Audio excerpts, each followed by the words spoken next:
To see divorce through the eyes of your children in a way that affects them when it shouldn't, that'll break you as a mama. That'll break you. And it almost did. It almost did. Till I realized what was trying to break me truly was shaping me in every single way.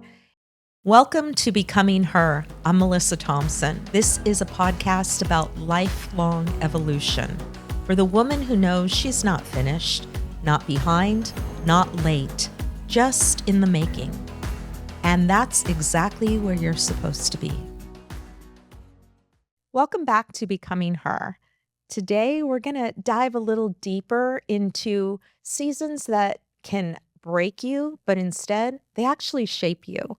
And for me, that moment, it could be a series of moments. We all go through heartbreak and heartaches of different situations that almost break us. But if I really think back to the one thing that took my breath away, it was the season of divorce.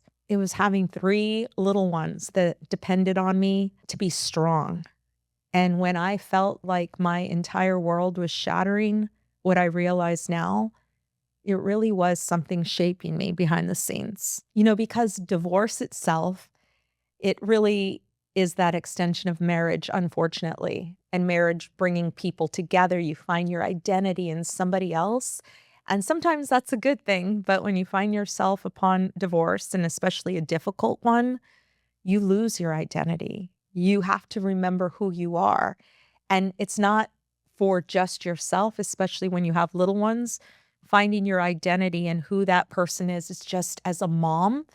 And you can lose yourself as well because you have to forget about the pain you're going through from a personal standpoint and instead turn to what your children need. And before you can get to that point of what do my children need, you have to work through your own feelings. At least I know I did.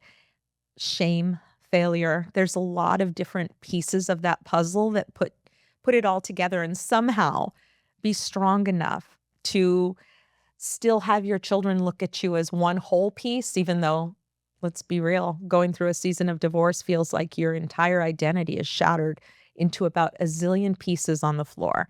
And you have to find a way to gracefully pick it up and get yourself together.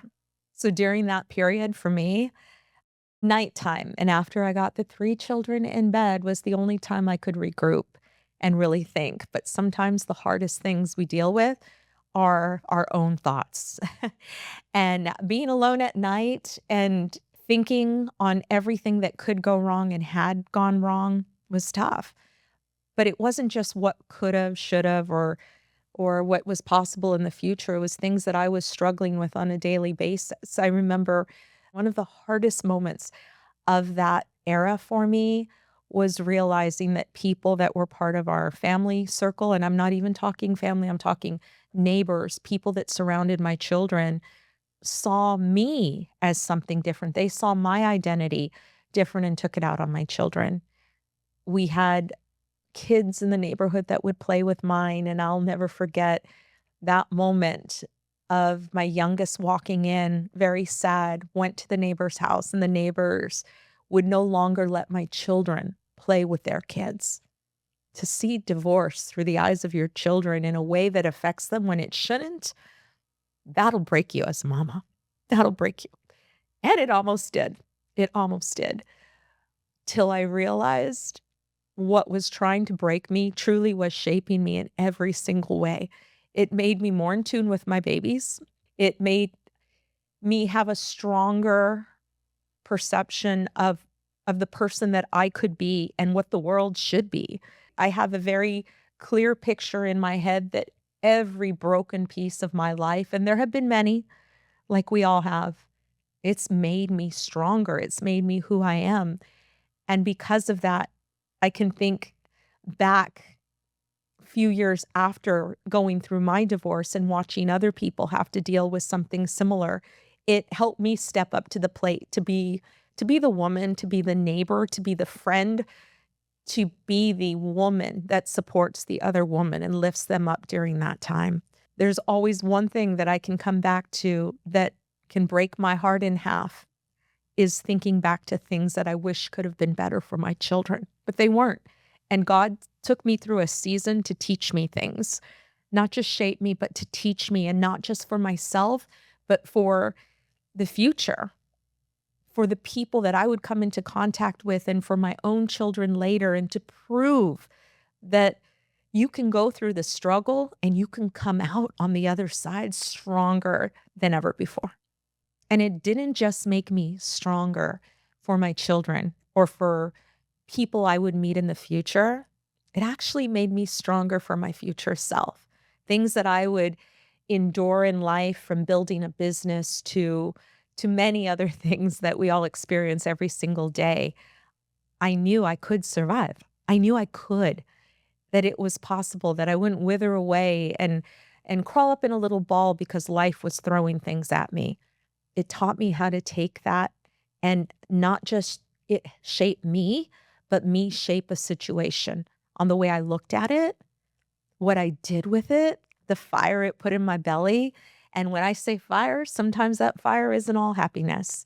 It's the frustration and the anger, and the life is not fair. And this is the way it should have been. But I took it all and I fueled my future. I fueled who I would one day be.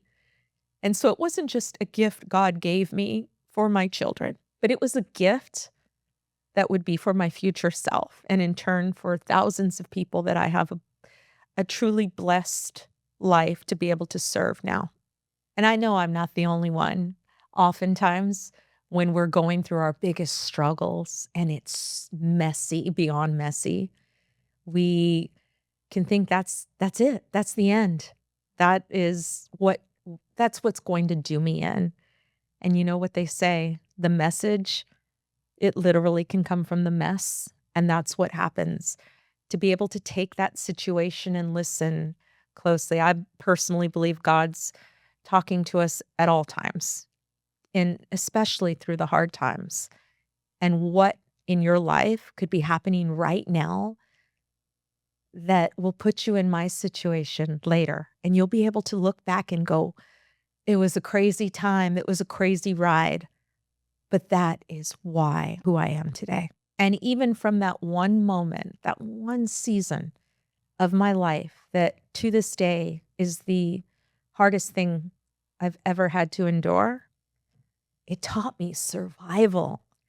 And who would have known that 20 years later, almost 20 years, that I would use that exact coping mechanism, if you will, but that way of turning something so difficult into something so powerful, almost like a tool in my arsenal of things to survive, is exactly what I've done with the diagnosis of lupus. Now, although I'm still working through that and figuring out the best foot forward in everything I do, the truth is it's that survival mechanism. It's understanding how I can take something that feels so messy and make it work for me, and something that not only gets me through the next season of life, but enhances my life in turn. When I was first diagnosed with lupus, there were so many mixed emotions, from relief, they finally found out what's wrong with me. It's not all in my head, to, of course, Googling about 5 billion different things I did not want to see, but also the fear set in right away. The fear, the panic, once they figured out what it was, everything that could go wrong. But that survival moment kicked in. What I learned back through my hardest season, it's like an engine turned on inside of me, because I remember what it was like to feel like that's it. It's the end of the line. I'm broken. I'm never going to come back, to understanding that I got this. I've been through worse. Once you've gone through the hardest part in life, once you've felt to the very inner part of pain, sorrow, regret, failure, all the things that unfortunately come with something like divorce or whatever season somebody goes through that's their hardest, and you survive it. You don't just survive, you thrive. Everything that comes your way, it's a inner mechanism. It's an inner engine that just like almost like a backup generator, if you will. It turns on and you rely on that solely because you can dig to the very deepest part of you that knows I can do this. And just because I can turn that on and inside I know I can thrive through this, I'm still learning and things are still happening and I'm still experiencing. The beautiful thing about becoming is as you're in motion, you're always going to evolve. I'm evolving through this. Lupus has continued my education on survival in every single way. The biggest thing I've learned from this particular illness, and it's the hardest thing for someone like me, is I'm not in full control. I have to understand my body and I have to learn to love it through this time. And sometimes that's the hardest. Lupus is a true definition of frustration. Your body's not your own sometimes. You feel completely out of control. Someone like me who is always trying to overachieve and do more and work hard, and your body says, stop. It doesn't allow certain things. And it's really began to teach me about discipline, about respecting my own body, my own mind, listening to what I need. I love teaching and serving others, and I'm always talking about how to listen to that whisper on your heart that God's placed. And what it's taught me is I have to learn to listen as well and start taking every single day as a lesson in how to not just respect my body and, for lack of better words, perfect the situation. What is best for what I need. And, you see it in people people who've dealt with illnesses, people that have to cope every single day. I feel blessed that I have something that I can work with. And one of the hardest things about what I go through is respecting the actual illness. I tend to go into comparison, meaning people that I love have cancer, and I'll feel guilty for being tired. I will feel guilty about pain because my pain is nothing compared to their pain. So it's been a lesson in truly listening to my own advice and talking to myself as I would a best friend or my daughter or my children, my sons, my husband. If they were in pain, I would be telling them that their pain is their own. I would tell them to take care of it. I cannot feel guilty about that. That's been the hardest thing for me because I'm a doer and I want to fix things. And this is something that I have to honor, but also tend to and not compare to, and understand that everybody's journey is different.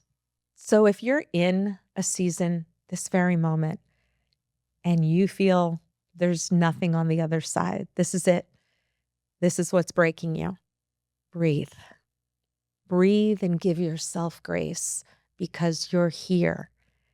You're strong. And most of all, you are stronger than you think. This won't break you.